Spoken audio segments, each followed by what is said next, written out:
Bonjour et bienvenue sur ma chaîne YouTube, première vidéo, premier tutoriel. Aujourd'hui on va apprendre à gérer l'incrustation fond vert sur Premiere Pro, c'est parti.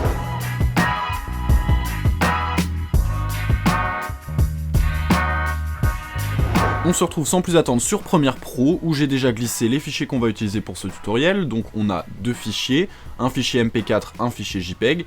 Donc notre fichier MP4 c'est notre fond vert, donc on a un bonhomme sur fond vert. Vous voyez que le fond vert n'est pas parfait, on a des plis, on a des ombres. On va apprendre à arranger tout ça en post-prod avec Premiere Pro. Et on a notre fond, donc j'ai choisi pour cet exemple un fond tout bête, un paysage que l'on va incruster derrière notre personnage. Première chose que l'on va faire, c'est qu'on va glisser notre homme fond vert.mp4 dans notre timeline, ce qui va nous créer une séquence aux dimensions de notre rush. Et ensuite, ce qu'on va faire, c'est qu'on va vouloir enlever l'audio. Donc on peut pas l'enlever comme ça, on voit que là ça sélectionne l'audio et la vidéo en même temps. Donc ce qu'on va faire, c'est qu'on va cliquer sur clic droit, rompre le lien. Là on voit bien que l'audio et la vidéo sont sélectionnables indépendamment. Donc on va sélectionner notre audio et on va appuyer sur Supr. Ensuite, on va glisser notre homme fond vert sur la piste 2 et on va glisser notre fond sous notre homme fond vert. On va ajuster la taille de notre fond, hop, la longueur de notre fond pour qu'elle soit la même que notre homme fond vert. Et ensuite, on va pouvoir passer au détourage.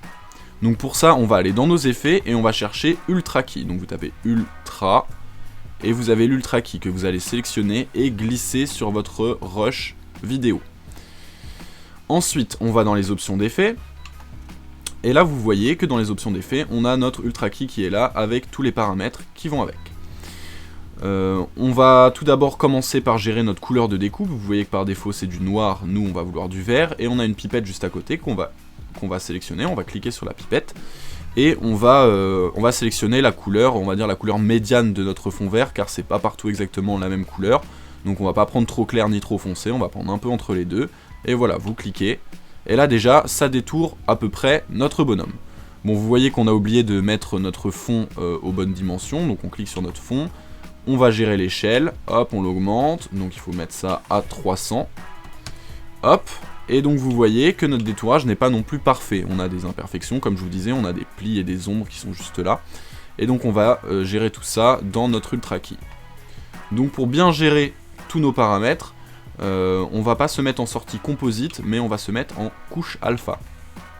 Ce qui fait que on a en blanc tout ce qui va être gardé à l'image, et en noir tout ce qui va être retiré. Et vous pouvez voir qu'il y a une partie de notre fond vert qui est en gris, donc il y a un peu de blanc, ça veut dire qu'il y a une partie de notre fond vert qui est gardée. Pour éviter ça, on va aller dans les paramètres de génération du cache. Vous voyez que là on a 5 paramètres, la transparence, les tons clairs, l'ombre, la tolérance et le piédestal.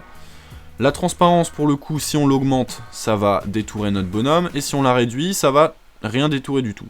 Donc on va la laisser à 45 pour cet exemple-là. Après, c'est à gérer en fonction de votre image, selon la luminosité, selon la qualité du fond vert.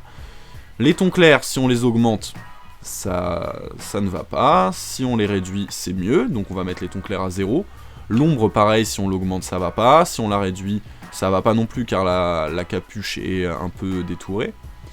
Donc, on va mettre, comme c'était par défaut finalement, c'était à 50 je crois, on va laisser à 50, et la tolérance, pour le coup, on va la monter à fond, et le piédestal, on va le monter à fond aussi. Encore une fois, c'est selon votre image, donc à faire en fonction de votre image. Ensuite, si on remet en composite, on voit que c'est quasiment parfaitement détouré. Mais si on se met en plein écran, donc vous faites CTRL pourcentage, vous voyez, alors là on voit pas trop, on va désactiver notre fond. Si on remet en plein écran, vous voyez qu'ici c'est pas parfait, on a un peu de notre fond vert qui est resté sur les bords de notre découpage. Donc pour gérer ça, on va simplement aller dans le nettoyage du cache, et là on va jouer sur l'éroder et l'adoucissement. Donc si on érode à fond, ça donne ça. Si on adoucit à fond, ça donne ça. Donc nous, on va juste éroder un peu à 30 et adoucir un peu à 30. Et là, si on se remet en plein écran, on voit qu'on n'a plus notre liseré vert qu'on avait tout à l'heure. Ensuite, si vous voulez aller encore plus loin, il y a aussi le nettoyage du masque et la correction colorimétrique. Le nettoyage du masque, en général, je ne l'utilise pas. Et la correction colorimétrique, si je veux appliquer une correction colorimétrique à mes calques, je vais tout simplement utiliser l'effet couleur lumétrie qu'on retrouve dans les effets de Premiere Pro.